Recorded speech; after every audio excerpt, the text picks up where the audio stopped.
नमस्कार, आप देख रही हैं नेक्स्ट 9 न्यूज़ पॉलिटिकल बाइट और आपके साथ मैं हूं क्रांति सिंह। साल 2024 में होने वाले लोकसभा चुनावों को लेकर सभी राजनीतिक पार्टियां मंथन में जुट गई है।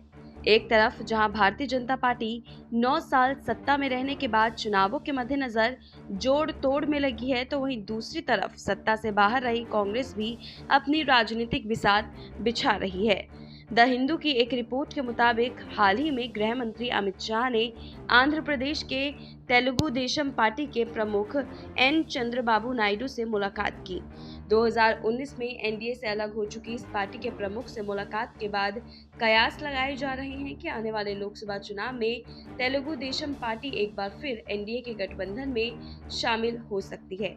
दरअसल पिछले 2 लोकसभा चुनावों में भारतीय जनता पार्टी ने कांग्रेस को बुरी तरह हराकर बहुमत हासिल किया था।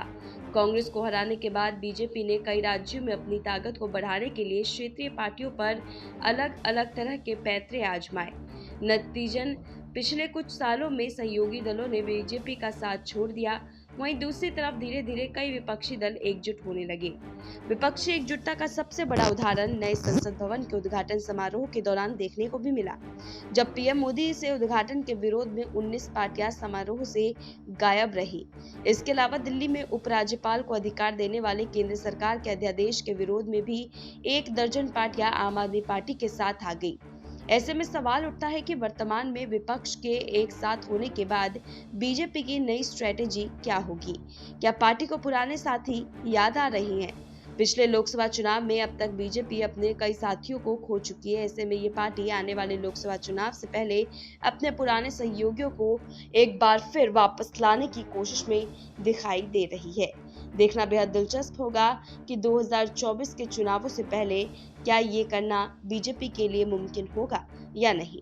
देखिए, दरअसल साल 2014 और साल 2019 में कुछ लोकसभा चुनावों में भी भारतीय जनता पार्टी को पूर्ण बहुमत के साथ सत्ता में आई, जिसके बाद गठबंधन राजनीति कमजोर पड़ गई। बीजेपी ने सरकार में सहयोगी दलों के प्रतिनिधित्व के बदले सांकेतिक भागीदारी भी दी।